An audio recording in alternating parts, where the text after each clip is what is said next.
Standarisasi front office KPP 6 Lapura paling tidak ada 7 area yang perlu disesuaikan.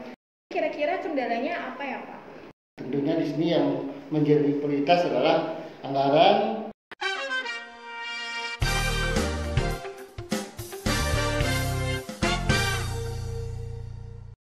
Halo teman 154, kembali lagi di podcast Cempaka, podcast persembahan KPP 6 Lapura untuk Anda. Nah, di video kali ini saya, Galuh, akan menemani teman 154 untuk membahas terkait standarisasi front office pada kantor vertikal Ditjen Perbendaharaan. Kali ini kita sudah kehadiran dua narasumber kita, yaitu ada Bapak Gusti Made Swastika selaku Kepala Subbagian Umum KPP 6 Lapura, dan juga ada Mas Rama selaku pelaksana dari Subbagian Umum. Apa kabar Pak Gusti dan Mas Rama? Baik, terima kasih. Terima kasih Pak karena sudah berkenan hadir dan juga Mas Rama di podcast kali ini. Baik, silakan Pak Gusti dan juga Mas Rama. Mungkin terlebih dahulu bisa disapa teman-teman 154 yang sedang menonton. Halo teman-teman 154. Halo teman-teman 154, selamat menonton ya. Oke. Nah, mungkin langsung aja nih Pak Gusti dan Mas Rama terkait tema kita kali ini, yaitu standarisasi front office di kantor vertikal DJPB. Mungkin Pak Gusti bisa menjelaskan dulu kepada kita semua terkait apa sih itu standarisasi front office dan mengapa kita harus melakukan standarisasi itu, Pak. Baik, terima kasih ya. Pagi ini saya akan menyampaikan kepada rekan-rekan semua 154 kepada Pak Galuh bahwa dengan adanya ND 263 PB 2022 terkait dengan standarisasi front office pada kantor vertikal Ditjen Perbendaharaan, saya dapat jelaskan di sini sehubungan dengan nota dinas Ditjen Perbendaharaan tersebut bahwa saat ini kantor vertikal Ditjen Perbendaharaan ditugaskan untuk melaksanakan program strategi seperti yang pertama terkait dengan adanya digitalisasi progres bisnis perbendaharaan melalui rollout Sakti. Kemudian yang berikut interaksi secara elektronik atau online dengan stakeholder. Kemudian pelayanan yang mendukung customer service, planning dan treasury image branding.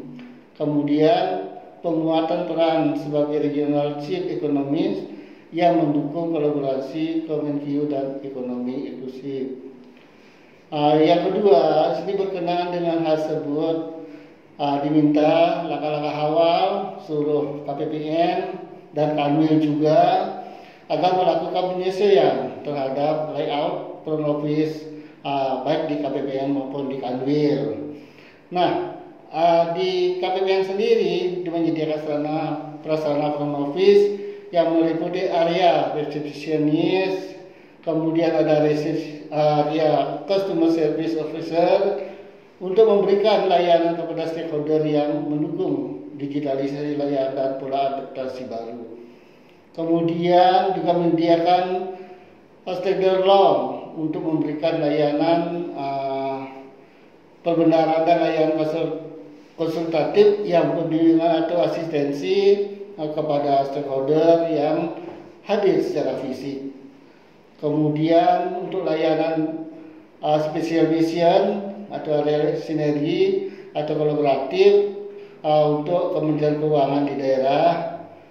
Dan yang terakhir yaitu area soft service yang dapat digunakan juga stakeholder yang hadir secara fisik guna menunggu proses pelayanan di stakeholder loan. Kemudian yang ketiga, dalam rangka front office tersebut di atas Kanwil atau KPPN akan memperhatikan yang pertama terhadap kondisi gedung kantor atau existing, kemudian optimalisasi anggaran sesuai dengan ketentuan yang berlaku, kemudian merujuk kepada layout front office sebagaimana contoh tetap dapat dilakukan melakukan inovasi di sini. Kemudian yang terakhir yaitu misi front office agar diselesaikan ada jangka waktu di sini paling lambat tanggal 31 Maret 2022. Nah, itulah yang disampaikan nota dinas dari Ditjen Perbendaharaan terkait dengan standarisasi front office tadi. Itu yang saya jelaskan kepada Pak Galuh. Terima kasih. Wah, berarti dari penjelasan Pak Gusti cukup penting ya Pak untuk melakukan standarisasi front office ini. Lalu Pak, untuk tadi kan disebutkan untuk melakukan standarisasi ini pastinya ada penyesuaian layout ya Pak ya. Iya, betul. Nah, untuk Mas Rama sendiri mungkin bisa dijelasin Mas penyesuaian ataupun penambahan ruang itu seperti apa ya Mas untuk di KPPN kita? Baik, terima kasih Mbak Galuh. Mohon izin Pak Gusti.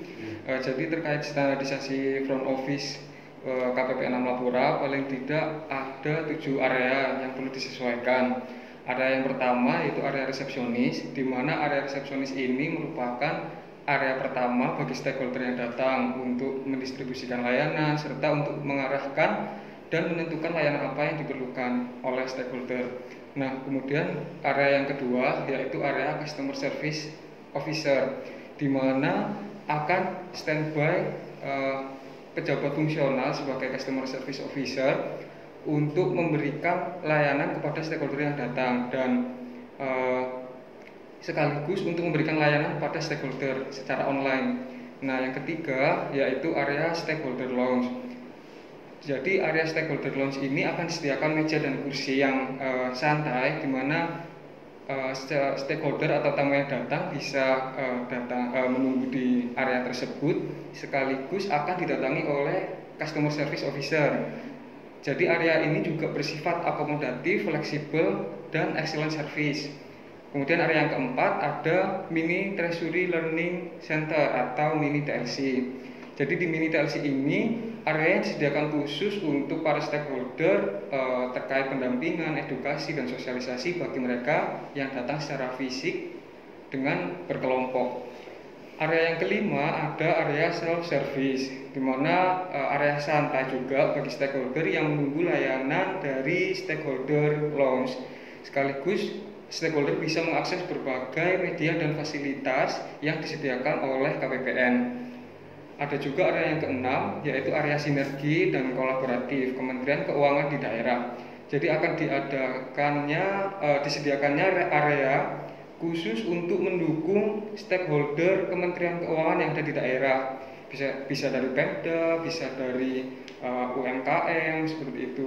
Nah, area yang ketujuh atau area yang terakhir ada area pelayanan special mission. Jadi area ini akan berfokus pada misi-misi yang sudah ditentukan. Jadi misi-misi yang sudah prioritas seperti terkait dengan UMKM, UMI, dan juga KUR. Jadi nanti di sini akan ada area yang memang mendukung konsultasi bagi para pelaku UMKM, UMI, dan KUR yang datang, sekaligus bisa menjadi area exhibition atau area pameran bagi produk UMKM sekitar gitu. Wah, jadi dari penjelasan Mas Rama tadi cukup banyak ya berarti yang harus disesuaikan dari KPPN Amlapura. Lalu Pak, atas penyesuaian tadi kan pastinya masih ada kendala ya Pak yang akan kita alami ataupun kedepannya akan kita terjadi. Nah, dari Pak Gusti sendiri kira-kira kendalanya apa ya Pak? Nah, terima kasih Pak Galuh terkait dengan rencana di sini. Kendalanya memang kalau melihat di sini ada kendala pertama itu masalah anggaran. Tentunya di sini yang menjadi prioritas adalah anggaran, karena misalnya keterbatasan dana atau kurangnya persiapan dalam pelaksanaan itu di bulan belum direncanakan sebelumnya. Itu kendala pada tengah waktu juga menjadi kendala, karena di sini ada deadline-nya yaitu sampai tanggal 31 Maret itu untuk penyelesaiannya seperti itu yang kendala yang dihadapi. Terima kasih Pak Galuh, mungkin itu yang bisa saya sampaikan. Berarti dari Pak Gusti lebih menyoroti ke hal anggaran ya Pak? Iya, masalahnya kan tentu harus ada anggaran yang betul-betul sudah dianggarkan di sini, karena memang sebelumnya memang belum ada dianggarkan atau belum direncanakan seperti itu. Oh gitu, baik Pak. Lalu kalau dari Mas Rama sendiri kendalanya apa nih Mas? Tentu selain yang disampaikan oleh Pak Gusti, kendala yang mungkin bisa datang atau muncul yaitu terkait dengan teknisnya Pak Galuh. Jadi karena kita merubah dan menyesuaikan area front office, tentu kita juga harus ada beberapa barang-barang yang harus digeser, harus dipindah. Nah, tentu kendala tidak mungkin kita melakukan penyesuaian di saat jam-jam operasional pelayanan kantor. Tentu waktu yang tersedia juga cukup singkat setelah jam operasional kantor selesai. Mungkin juga perlunya penyesuaian baru bagi teman-teman rekan-rekan pegawai untuk menyesuaikan area yang baru tersebut. Berarti cukup banyak ya kendala yang kita alamin untuk melakukan standarisasi front office ini. Nah, mungkin yang terakhir nih Pak, untuk Pak Gusti dan juga Mas Rama. Kira-kira ketika kita melakukan standarisasi front office ini, harapan apa sih yang Pak Gusti harapkan dan juga Mas Rama harapkan untuk kedepannya? Baik, terima kasih. Tentunya dengan adanya penyesuaian tataran baru di sini pada front office KPP Nampapura, kami harap implementasi press office pada KPP Nampapura itu harapan kita berjalan dengan lancar sehingga terciptanya pelayanan yang optimal kepada stakeholder dan itu juga menyamakan semoga dengan tataran baru ini stakeholder yang dapat datang ke KPPN itu lebih nyaman sehingga apa yang mereka butuhkan di KPPN itu bisa terpenuhi gitu Mbak. Kalau dari Mas Rama apa nih Mas? Kalau dari saya lebih cenderung ke semoga dengan adanya area baru ini, layout baru, semoga kinerja dari teman-teman dengan rekan kerja lebih bisa meningkat, ya sinergi juga lebih terjalin dengan baik lagi. Ya, amin ya buat Pak Agusti ataupun Mas Rama terkait harapannya tadi, semoga bisa terwujud di Kabupaten Amapura. Sudah. Kalau begitu, terima kasih untuk Pak Agusti dan juga Mas Rama atas waktunya karena sudah menyempatkan hadir ke podcast kali ini dan juga telah membagikan informasi kepada kita semua terkait standarisasi ini. Semoga informasi ini bisa bermanfaat buat kita semua, saya, teman-teman di KPPN dan juga teman-teman 154 yang menonton video ini. Baik, terima kasih. Terima kasih. Jangan lupa untuk like, komen, dan juga subscribe serta saksikan terus episode podcast selanjutnya. Terima kasih.